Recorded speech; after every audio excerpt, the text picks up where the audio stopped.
Was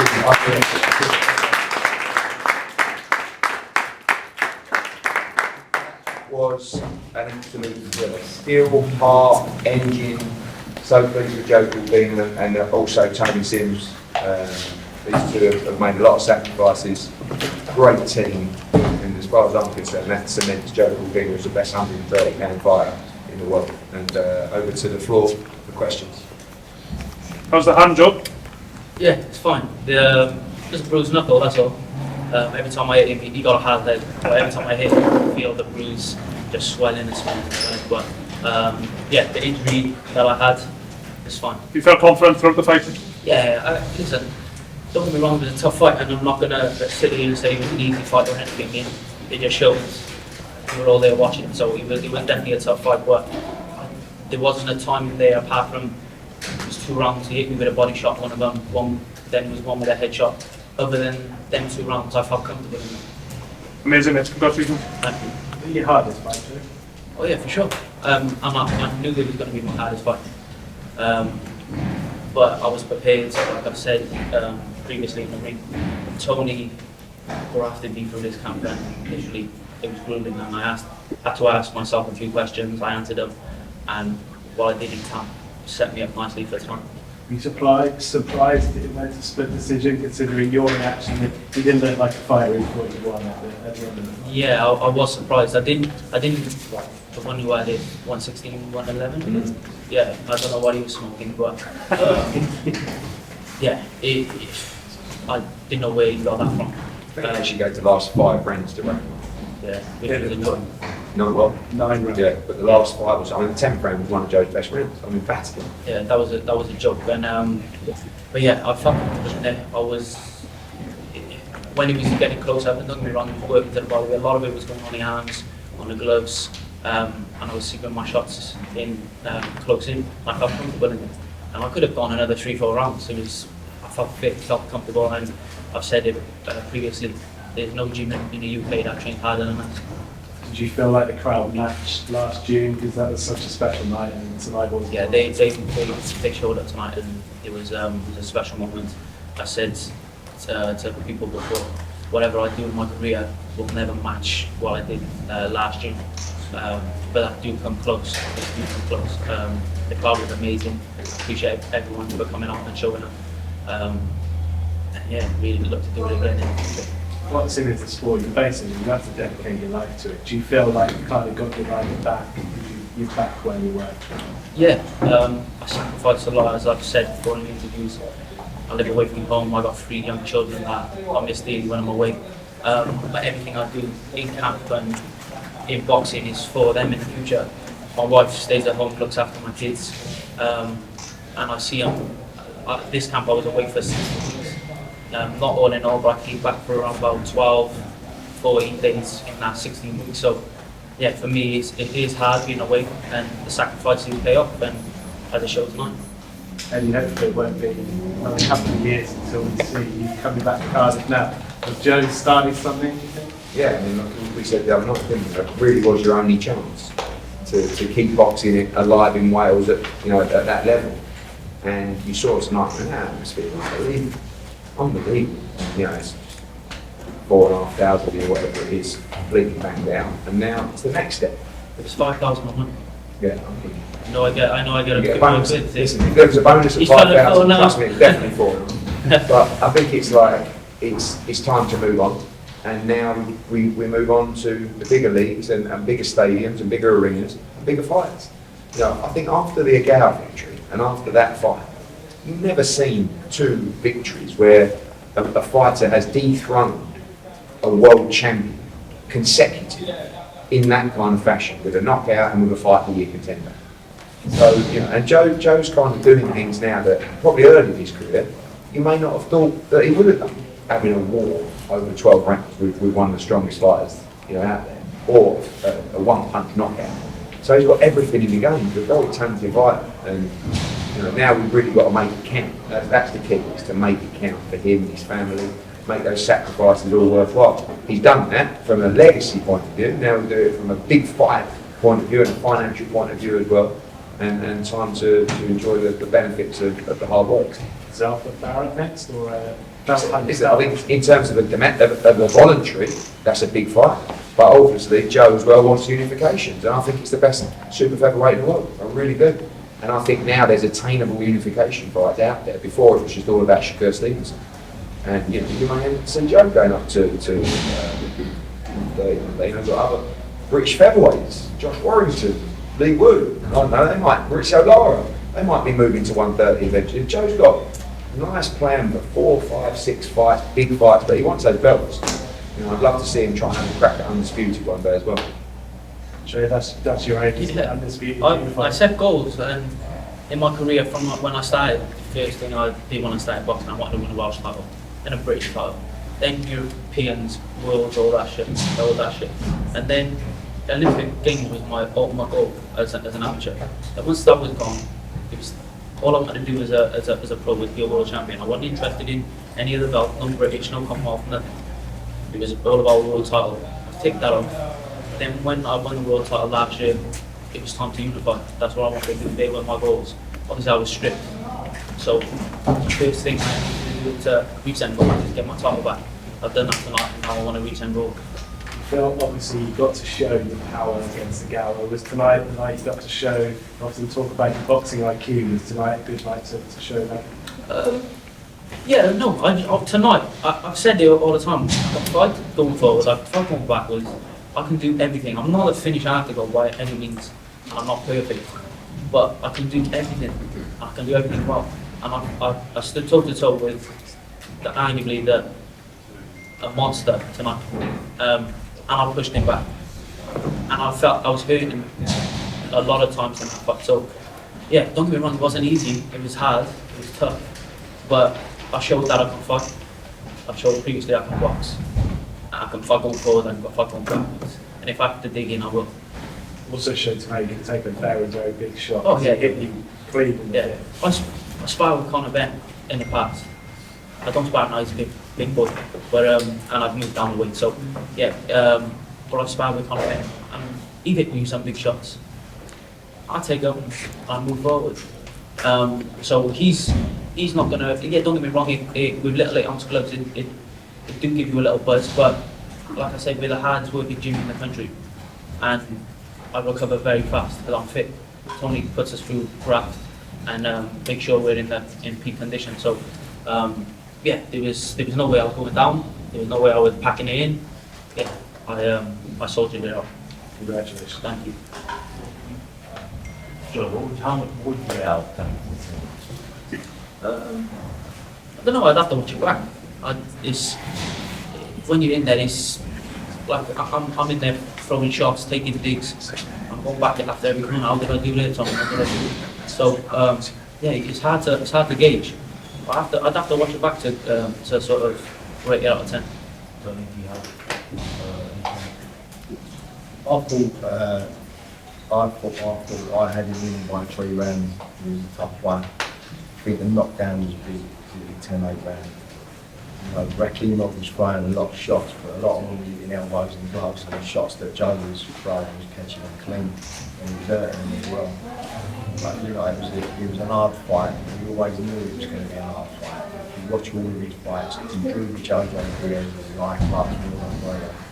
And we always knew that was going to be tough, but I had Joe winning by at least 3 rounds in that fight. Which fight is easiest to make? I mean, I always like the WBC Championship. Shaquille Foster's a good fighter, getting on, but a good fighter. Other opportunities as well. Honestly, any of the champions, and I feel like there's no marquee champions other than Joe. I honestly think he's the biggest name in the division right now. And like I said, when he first won the title against Ghana, we were talking about the big undisputed fight with Shakur Stevenson. But the goal is still the same. He's not there anymore. But when you're talking about, as long as Cardiff and Wales continue to support them like that and can help us move to the next level, which is a stadium, you can bring over those champions and no problem. The zone will be ready to invest in those unification fights. They've already been on the phone tonight in Vegas just saying, wow, what a fight. And that's such a brilliant way for the boxing fans to move into Tank against Ryan Garcia tonight. Was to see a brilliant, world-class fight like that, and the audience will be huge tonight. So it's any of those guys. I do like the Phil Foster fight, but any champion. And as long as, like I said, as long as Cardiff don't rule out a trip to America. I think Joe would one day, I think, fighting in New York or Vegas, and I think he'd take 4,000 or 5,000 or more over them himself. So that's one for the bucket list as well. But I'd love to bring the champions here if we can. Yeah. When would you like to see that? But I think if we're going to go outdoors, we need to do it certainly by the end of September at the latest. So everything depends on the hand. I'd like to see him make up for lost time. It's a long camp, very long camp, tough camp.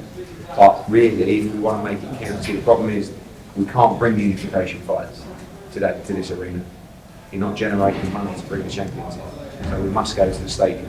So to do that, we need to do it at the latest in September. I think September's is a real possibility. Obviously, you've got football season as well. It's different. Cardiff City versus Millennium Stadium, which is a monster, but can be curtained off in places and stuff like that. But he's in a great position. The future stadium, you got the Arms Park also, which is next to the Millennium, which is a good venue with City Stadium football season on. But yeah, there's a few kind of stadium as well. This is a great arena, right? Without growing now. So it's time to find somewhere else in Wales.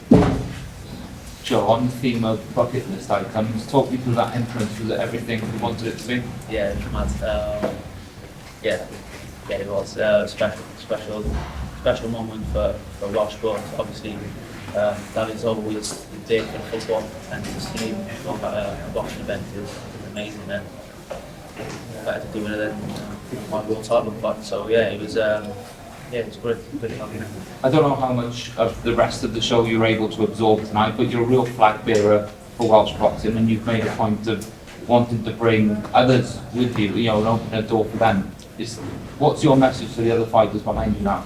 Yeah, listen, I've always said this, some people stay in a comfort zone. I knew for me to step up to that next level, I needed to be out of my comfort zone. And for me to move to that next level, it was with Tony Simms. The first gym I went to that trained outside of Wales was Tony. My dad said to me, this is the man you view.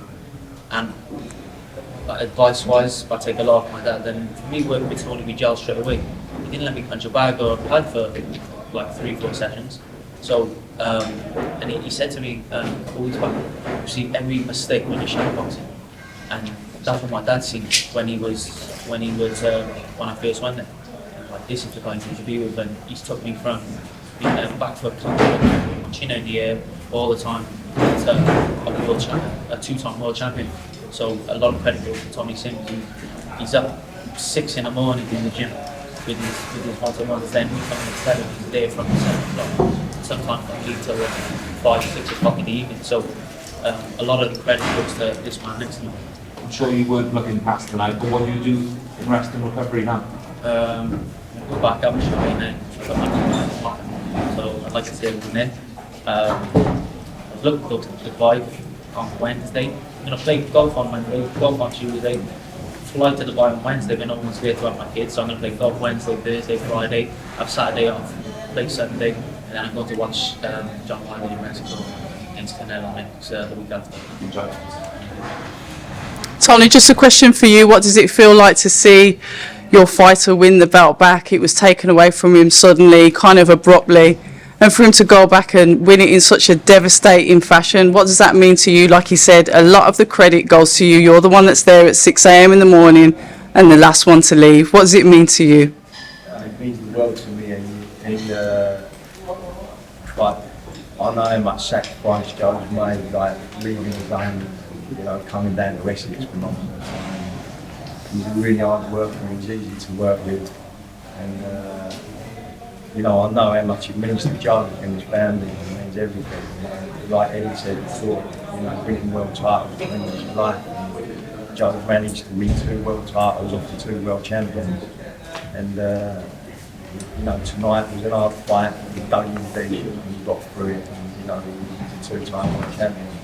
We talk about it being a hard fight. There's moments in there where I thought, he's really getting into a trade-off here, toe-to-toe. There was no room for stepping back, maybe leading off the jab.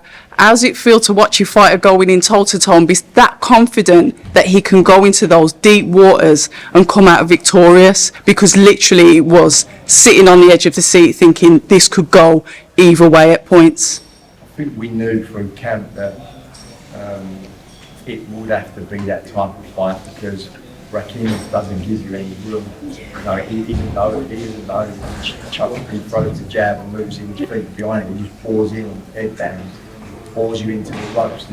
He don't give you a lot of room. So Joe's a good inside fighter as well as distant fighter, and he's learned over the years to fight inside. And his counter punch was on point. And like people don't know, Joe really gained, like he said. I've had him in a lot heavier fighters and world level fighters, and I've seen him get hit, so I know what he's got in his locker. And you know, when he had to produce that tonight, he had to produce that sort of performance to win tonight, and he did. Joel, those angles that you found were absolutely beautiful. The way that you pivoted off, moved out the way, circled him, made him look silly at times. What kind of message is that sending out to other fighters in your weight division that you will be challenging in the future?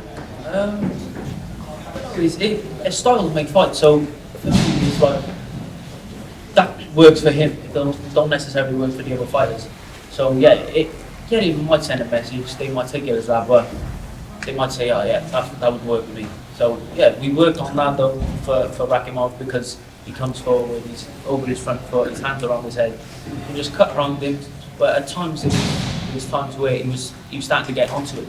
But even when I was moving off to the side and just creating that little gap, and like Tony said there, we knew sometimes that we're gonna have to stand there and take a couple and let him go counter off what he throws. But yeah, as we've seen in the Zalpa battle fight, if you constantly moving, he's just going to close the gap, wait for him to stop punching. When you want to rest, he's going to throw. So you're going to lose your energy, your breath, your stamina, and you're going to drain the tank. So for me, sometimes it's better to just catch, counter, then slowly move away instead of rushing around. So yeah, we knew it was going to be that sort of fight at times, and sometimes, and I say that, I love looking at it, I actually do enjoy it, and I enjoy it tonight. Thank you, it was an epic performance and we were definitely entertained. Right guys, well done Joe Cordina. Hi, and thank you for watching October Red Boxing. Like, subscribe, and tap the bell for notifications. You can also find us on Instagram at October Red Boxing and on Twitter, October Red UK. And remember, at October Red, we stay ready.